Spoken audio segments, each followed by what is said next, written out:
Hey, shalom to the hopeful elect. First and foremost, I'd like to give all honor, praises, and glory to Yahweh, Bahashem, Yahushai, Bahashem Rakakodash. Double honors to the apostles, bishops, and elders at Great Millstone who teach the truth and rule well. This is the brother Yatab Wa'ala coming back from the GMS SF Bay Area camp. Now, I got a quick lesson today. All right, Lord's will is edifying. Just a quick Motb update. All right, I got an article and a snapshot from a Telegram channel, which I've seen a couple brothers do lessons on it already, which shows you that they're, building ice centers, or they have ice centers right next to these Neuralink clinics. Okay, which we know what that's going into.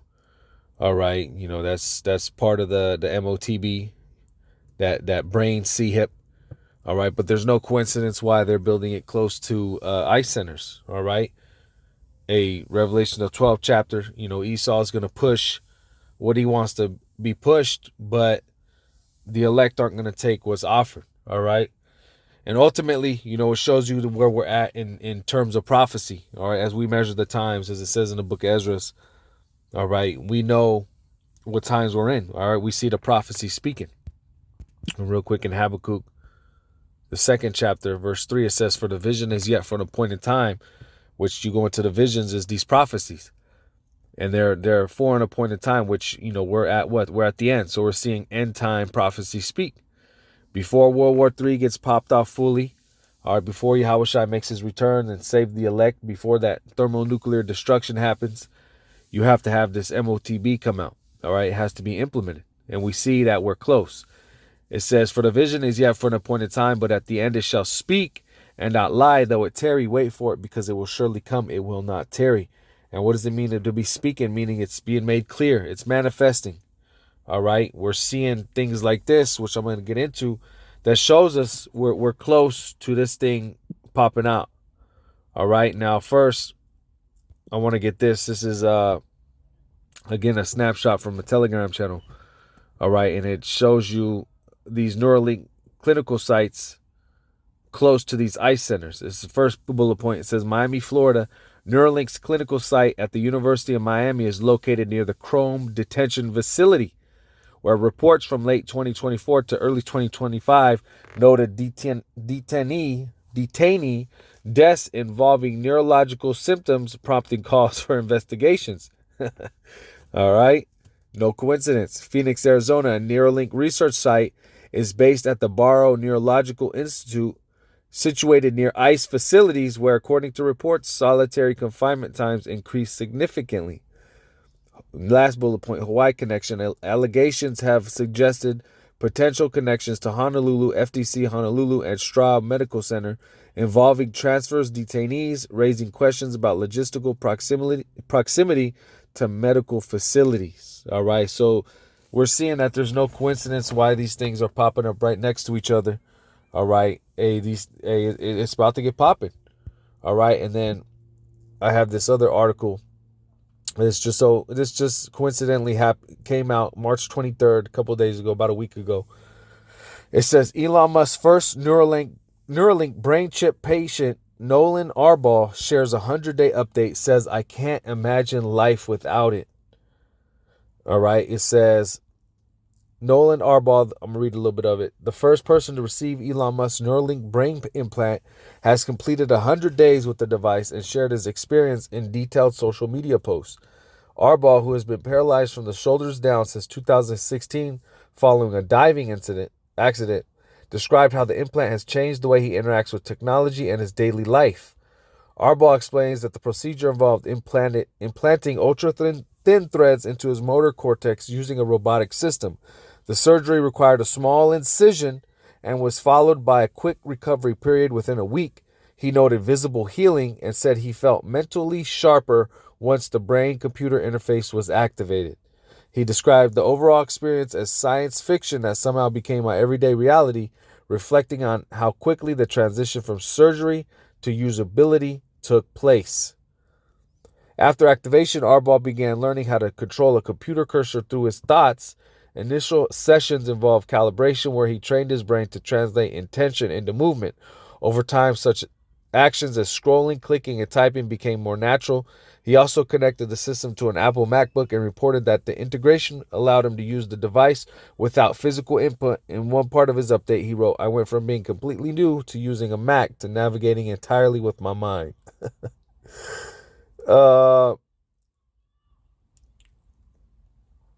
yeah, I mean, that's pretty much it. He basically, the only thing he's been able to do is control a mouse with his mind. All right, he's not healed, which is these false miracles. But, it just shows you, where we're at and how Esau is trying to sell this thing. Okay, he has this deception that it's something, an advancement in science. All right, it helps you, basically, it evolves you. All right, the Internet of Things, the transhumanism.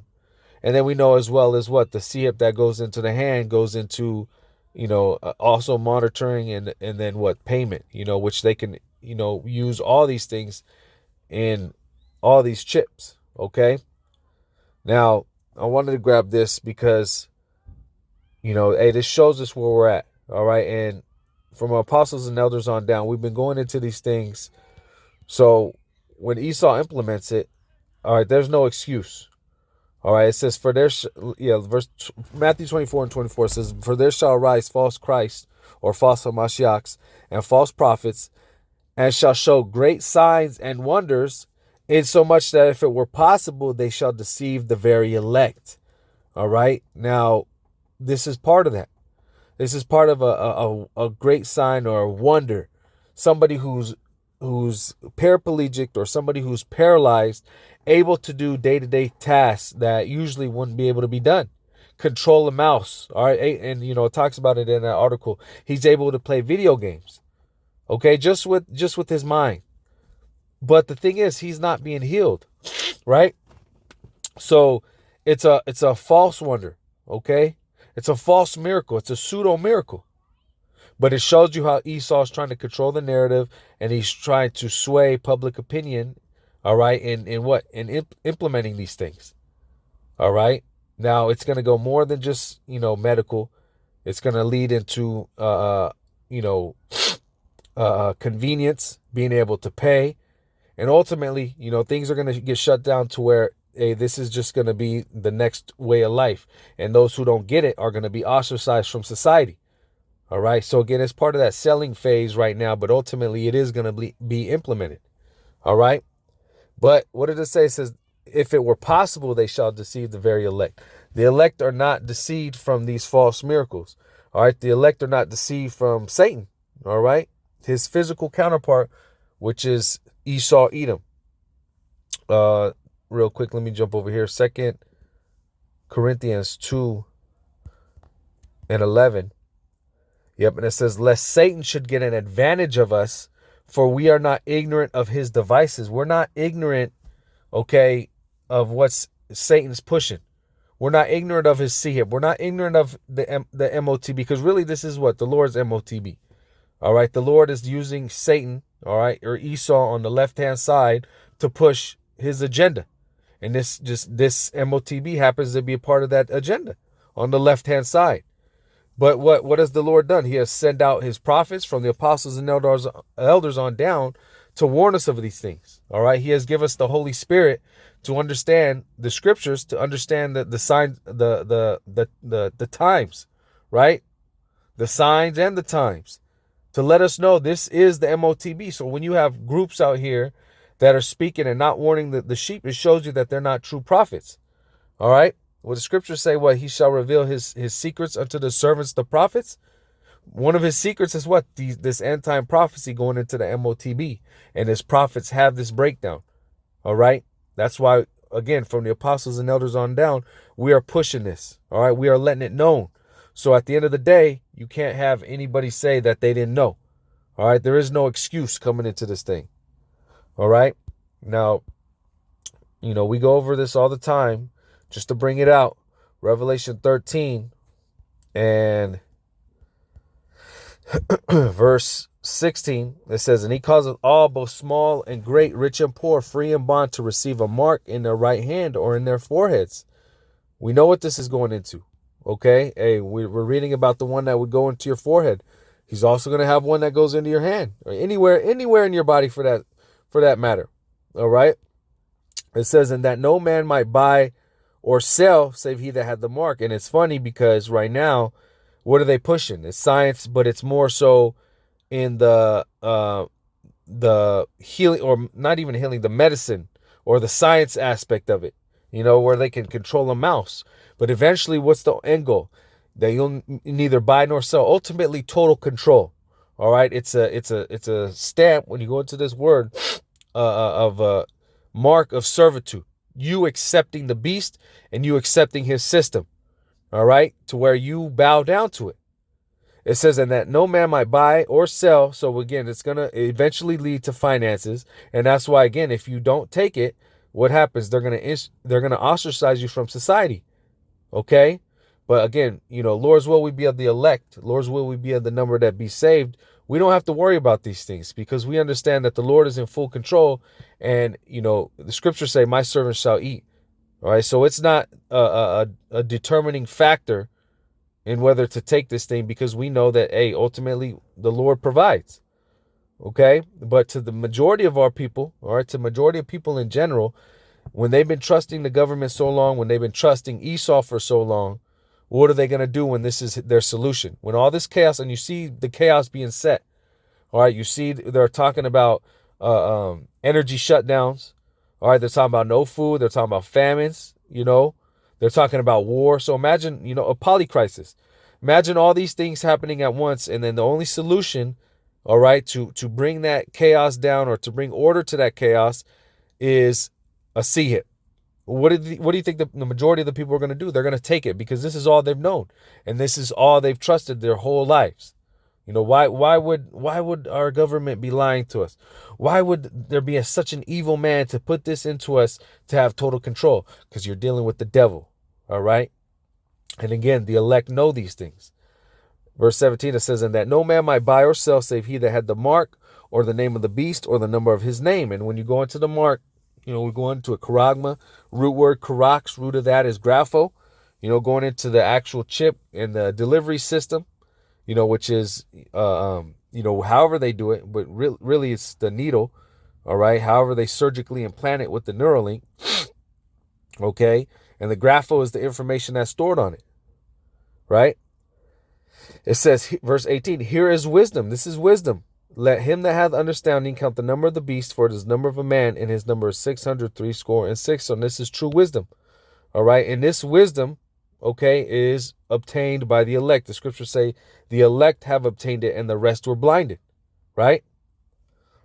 So the elect aren't going to take this see hit, but we have to push this warning out regardless. Okay. Because again, this is only for the elect. Right. Now, real quick, I'm going to jump to the, let me get that since I quoted, I believe that's Romans. And then I'll jump to Revelation 14 because it tells us what's going to happen if you take that. All right. Revelation 11:7. It says, what then? Israel hath not obtained that which he seeketh for, but the election hath obtained it, and the rest were blinded. All right. And again, it goes according to the prophecy. All right. By King David. Okay. Which was basically a curse for the majority of our people not to get it. But who has obtained it? Who has obtained this knowledge, wisdom, and understanding, and ultimately obtained salvation? It's going to be the elect. All right. Now, what do they have salvation from? Because if you take that CHIP, it's an automatic ticket. All right. To thermonuclear destruction. All right.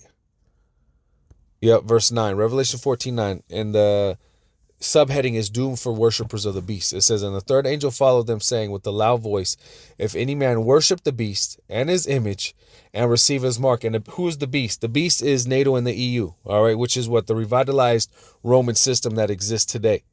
Okay. Who runs this? Who runs NATO and the EU? You have the whore that pulls the reins of this beast, which is America. Now, who is at the forefront or basically the reins of all of it? Okay, Esau, Edom. He controls it all. All right. So it says, if any man worship the beast and his image and receive his mark in his forehead or in his hand, so if you take the CHIP, the same shall drink of the wine of the wrath of the Most High, which is poured out without mixture into his cup of his indignation, and he shall be tormented with fire and brimstone in the presence of the holy angels, in the presence of the Lamb. So if you take this hit, basically it's, you forsaken the Lord, you're not trusting the Lord, you're not having faith in Yahweh Bashem Yahushai, and you're not having faith in his promises. Okay, the scriptures say, my servants shall eat. All right, the Lord will provide for his elect. The elect won't take this. But if you do take it, those who are of the 2/3, what's going to happen? You're going to be caught up in that thermonuclear destruction. All right, as Yahushua is touching down to save the elect, you're going to see that, but you're going to be burnt up in this thermonuclear destruction. Okay, and again, this is what we warn our people, and primarily the elect, of, because this is what's talking right now. This is what's speaking right now. All right, now I'll end off on this, because now is time. You see everything going on. All right, you see this war getting ready to pop off. You see things like this letting us know the Motb is almost here. All right, a famine of the word. They had this thing in Canada talking about, it was a bill that got passed through, kind of like what their House is equivalent over here in America. A bill to ban reading the Bible, basically Bible scriptures, as hate speech. Okay, so you see famine of the word happening. Okay, you see Revelation 12 speaking, Esau getting ready to come down with great wrath. All right, you see Jeremiah the 30th chapter, Jacob's trouble about to happen. Okay, so we're at the very end, and we see this Revelation 13th speaking, which is the Motb. So this is Revelation 13:11. It says, "And that knowing the time, that now it is high time to awake out of sleep, for now is our salvation nearer than when we believed." All right, so those who are still asleep, and this is only for the elect, because we have members of the elect, all right, that are going to wake up in that, what do they say, 11th hour. All right, some scriptures, well, not some, but the scriptures say that many of thy people shall be willing in the day of thy power. Some just might have to see the miracles. Some might have to see the spiritual power that the men of the Lord have. Whatever the case may be, nonetheless, these warnings have to go out. But now is that time. All right. Now is the time to wake up out of the madness that Esau's pushing. Wake up out of that what do you call it? Basically that crutch that you have on Esau, that Esau has you using to depend on him, the dependence. Awake out of that dependence. Turn back to Yahweh Bashem Yahushai. All right, why? Because it says, for our salvation is nearer than when we believe. There's a great salvation that's going to take place. All right, in the book of Peter, it talks about the new heaven and new earth that we hasten. All right, wherein dwelleth righteousness, not this place. All right, we see where this place is going. It's going down the drain. It says, the night is far spent, the day is at hand. Let us therefore cast off the works of darkness, and let us put on the armor of light. All right, this truth. Okay, let us walk in this truth. Let us keep building up our faith. Lord's will, we be of that number. But as we see, these prophecies are speaking louder than ever. And this thing about to pop. All right, sooner or later, he's going to implement this thing. And once he does, that's that much closer to salvation. Okay. But just a little update, showing where we're at. Lord's will. This was edifying. Once again, I want to give all honor, praises, and glory to Yahweh, Bahashem, Yahushai, Bahashem Rachakudash. Double honors to the apostles, bishops, and elders at Great Millstone. Shalom to the elect and above.